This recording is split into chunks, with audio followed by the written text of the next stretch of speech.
At the beginning of the movie, a man enters through the door wearing a woman's dress, and he introduces himself as Patricia to 4 cheergirls whose hands are tied up. His actual name is Kevin Wendell Crumb, or the Horde. He is an employee at the Philadelphia Zoo, and he has 24 personalities, which include the personality called the Beast. A sadistic superhuman cannibal whose abilities include wall crawling, enhanced strength, speed, durability, and agility.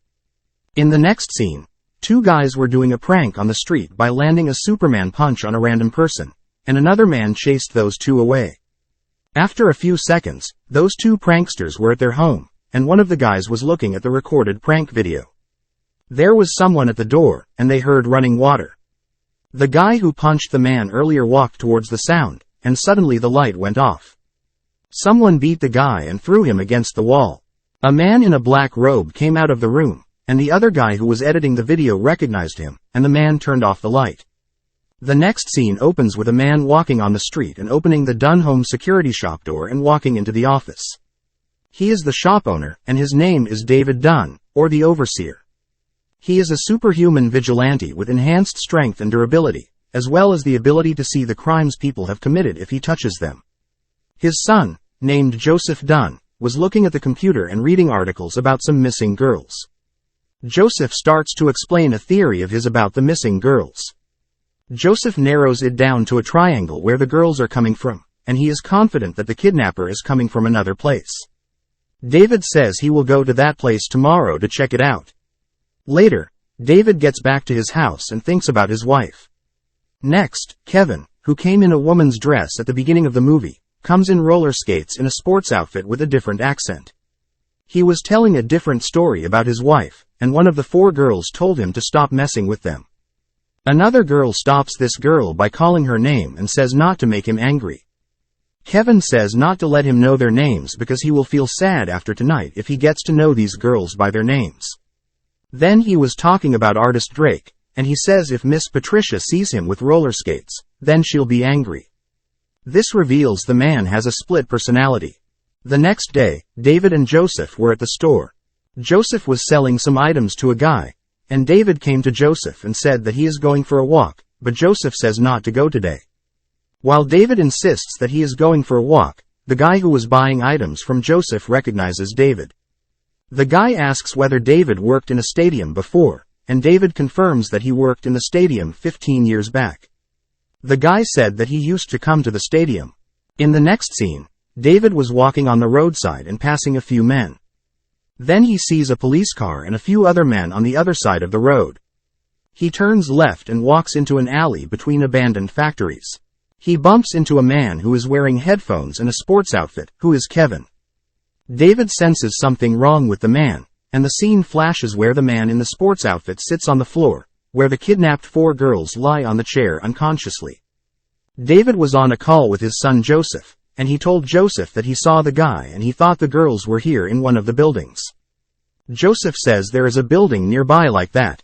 Kevin is now walking in an underground passage where he sees some homeless people. He takes his jacket off and tries to say something to them, but he chokes and sits down. When he stands up again, the homeless people are scared and ask him, who is he? His muscles get stiff, and veins are visible. He tells them that he is them in a deep voice. After that, the kidnapped girls who are tied up in an abandoned factory hear some sounds behind them, and they turn around. Immediately, the light goes off, and a man in a hoodie passes by. They are frightened that the guy with a split personality came back to kill them, but it was David, and he unchains them.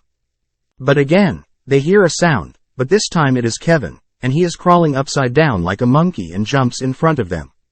He throws a table at David, but David catches it and asks the girls to leave. David throws the table back at Kevin, but he catches the table and throws it at one of the girls. David slams Kevin against the wall while the other girls pick up the injured one and start running. They start to fight furiously, and Kevin holds David from behind to crush his ribs. Kevin is now the beast, and he is too strong, so David must jump out of the window with Kevin to release the hold. Both fall to the ground, and when Kevin runs toward David, the police flash bright lights at them. Both are surrounded by a lot of police officers. Kevin acts innocent while David is looking to escape from the situation. Both are caught by the police and brought to a psychiatric research hospital. Joseph is listening to the news on the radio, and he seems in distress.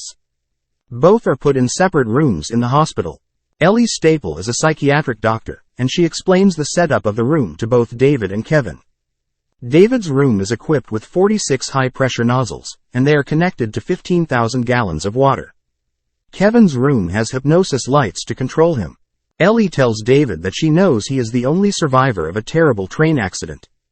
In the other room, Kevin says his name is Denise, and Ellie said that the lights will control him from changing into a new personality. He runs towards Ellie, and the light flashes, so he falls to his knees. David asks Ellie about Kevin, and Ellie tells us they all are safe. She is specialized in studying people who think that they are a superhero, and she has come for both. That night, Ellie was looking at someone's medical report.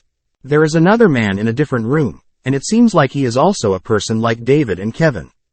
Casey was walking in the hallway, and the principal called her to tell her that the police caught the guy who kidnapped her and murdered the other girls. Casey Cook is a 17-year-old girl with a history of abuse who was kidnapped by one of Kevin's identities as a potential sacrifice to the Beast, but managed to survive. She is the only person capable of bringing forth Kevin's dormant original, host, personality. Casey looks like she is grieving inside her about the incident. In the following scene, a guy enters Kevin's room to give him some laundry.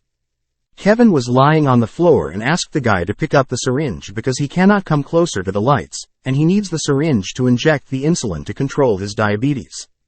When the guy picked up the syringe, he was right in front of the lights, and Kevin attacked him.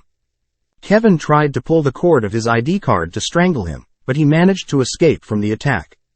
Kevin started to change his personality, but the guy flashed the light continuously to get him under control. The last personality asked the guy to leave the room, and he left. In the following scene, Dr. Ellie is speaking to the mother of the other patient in the hospital. He is Elijah Price, Mr. Glass. A genius wheelchair user, comic book theorist with type 1 osteogenesis imperfecta, and mass murderer, who was institutionalized after Dunn discovered his crimes. Ellie asks Elijah's mother to talk to him to cooperate with them. A guy enters David's room to give him food, and when the door is open, David sees Kevin in the opposite room while Kevin also sees David. David tries to escape from the room, and the high-pressure nozzles go off. Ellie comes to David to check on him, and he is on the ground. He tells Ellie that he has to escape before Kevin escapes from there. But Ellie tells him that he is contained there, and he cannot escape from there. While this is happening, Kevin also tries to escape from the room, but the hypnosis lights put him down. Ellie comes to his room, and he says that he is a professor of cinema, specifically Japanese movies. He doesn't know why he is here. Again, he tries to escape, and after the lights flash, he changes into a personality, a French-speaking person named Horde. Ellie tells him that he cannot escape from the room. Then he changes into the character Patricia. Later, Joseph comes to the hospital to get his dad out, but Ellie told him that David must stop the delusion of thinking of himself as a real-life superhero, or else he would end up in a hospital like this forever. Joseph tries to explain to Ellie that David never hurt anybody, and it was a coincidence like in a comic book to rescue the girls. Ellie tells her one of the girls is injured, and if David wasn't involved in this, then that wouldn't have happened in the first place. Also, Ellie insists that Joseph must stop believing that his dad is a superhero to save his dad since his mother passed away, and David is the only one he has now. Joseph comes back to the van and thinks about a childhood memory of him and his dad talking about how his dad is stronger than others. While Joseph is leaving, Casey comes to the hospital to see Kevin, and Ellie tells her that Kevin is not a good person because he left her to go. Everyone wants him to be put away, and Ellie is trying to keep him under the light. Casey wants to talk to Kevin, and Ellie denies it at first but then takes her to Kevin. Casey talks to Denise and the actual Kevin to let go of the Horde. Kevin is normal when Casey touches him. Casey seems to love Kevin, and Kevin has feelings for her. When Casey is leaving the hospital, Ellie asks Casey to help her heal Kevin with true love, but Casey walks away without a word. In the next scene, Ellie is talking to Elijah. She is telling him that the hospital is secure with thousands of cameras, and his every move will be documented. She wants to help him heal, and for that, she wants to know about his personality. Later that day, Joseph was at the school gymnasium and sees a man lifting weights. In the hospital, The staff sees Elijah has come out of his room somehow. They put him back in his room before anyone saw it. The next day, Ellie brings all of them together for the final session. She starts with Kevin and asks about his parents. When she tells him his full name, he gets some horrible old memories about his mother. Then he switches his personality to Denise, and Denise believes that he is a superhero. Then Ellie asks David about his story. David is thinking about his childhood memory where he drowned in the swimming pool by other kids. Ellie shows him his MRI scan and says the frontal lobe has a developed cloud, which might make him think that he is a superhero. Ellie explains to them that something that they think is supernatural has logical reasoning. David has good observation, and he can pick up clues like a magician does. Kevin searched a lot about mountain climbing, and that observation might have helped him to get the skill quicker. Kevin and David could not accept the reasonings. In the following scene, Casey was at the comic book store to buy some books. At the same time, Joseph was also in the store. But neither looked at the other. After Casey left the store, Joseph was leaving, but then he sees the villain book section in the store, and he picks up the Whisper Man comic book. On the cover, it says, "Who are his parents?" Joseph comes back to their shop and searches for Kevin's parents. He is shocked when he sees the father of Kevin. Meanwhile, Casey is reading a comic book that has a similar story to Kevin. Later in the night at the hospital, Elijah breaks out of the room and goes to the record room to see the details of Kevin and David. He sees some common things between them. Then he comes to Kevin's room. Kevin asks why, and he breaks into the rooms without anyone seeing it. Elijah explains how he has done it and tells Kevin that the comic books are the documentary someone has seen or captured. They are not imagination.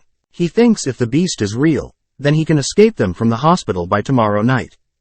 Ellie wants to do the procedure immediately after seeing him leave the room and speak to Kevin. During the procedure, Elijah recalls his memory of himself and how he broke his bones in his childhood. After the procedure, they put him back in his room, and Ellie leaves the hospital. When the staff comes to Elijah's room, Elijah cuts his throat and goes to Kevin's room. He planned all this before he came back to his room earlier. Elijah broke the hypnosis lights, and both went to the surgery room.